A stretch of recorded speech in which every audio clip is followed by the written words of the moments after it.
ऐका दीपकांनो, तुमची कहाणी। आटपाट नगर होतं। तिथं एक राजा होता। त्याला एक सून होती। तिनं एके दिवशी घरातला पदार्थ स्वतः खाल्ला आणि उंदरावर आळ घातला। आपल्यावरचा प्रमाद टाळला। इकडे उंदरांनी विचार केला, आपल्यावर उगाच आळ आला आहे, तेव्हा आपण तिचा सूड घ्यावा, असा सर्वांनी विचार केला। त्यांनी रात्री हिची चोळी पाहुण्याच्या अंथरुणात नेऊन टाकली। दुसरे दिवशी हिची फजिती झाली। सासूदिरांनी निंदा केली, घरातून तिला घालवून दिली। हिचा रोजचा नेम असे, रोज दिवे घासावे, तेलवात करावी, ते स्वतः लावावे, खडीसाखरेनं त्यांच्या ज्योती साराव्या, दिव्यांच्या अमावस्येचे दिवशी त्यांना चांगला नैवेद्य दाखवावा।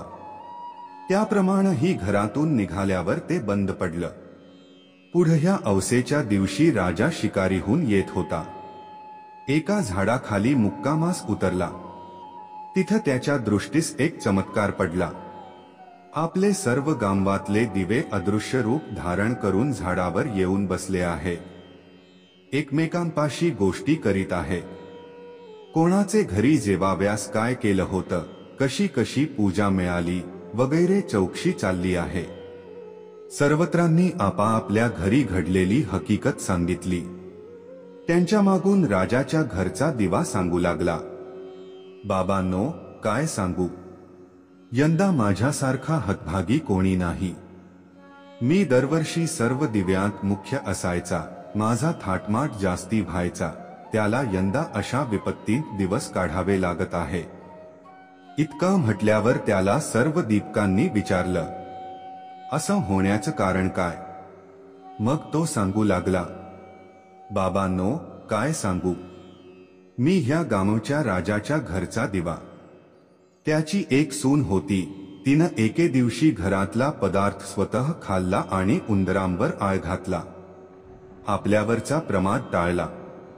इकडे उंदराने विचार केला, हा आपल्यावर उगाच आळ घातला आहे, तेव्हा आपण तिचा सूड घ्यावा, असा सर्वांनी विचार केला।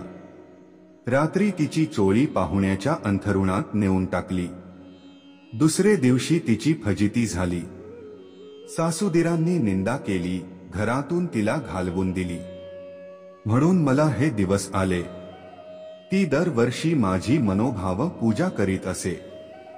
जिथं असेल तिथं खुशाल असो, असं म्हणून तिला आशीर्वाद दिला।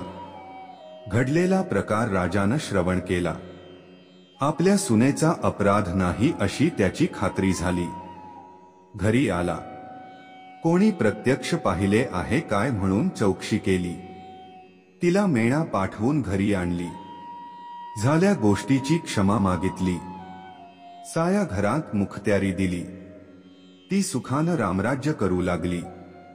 तर जसा तिला दीपक पावला आणि तिच्यावरचा आळ टळला, तसा तुमचा आमचा टळो। ही सांठा उत्तरांची कहाणी 5 उत्तरी सुफ संपूर्ण।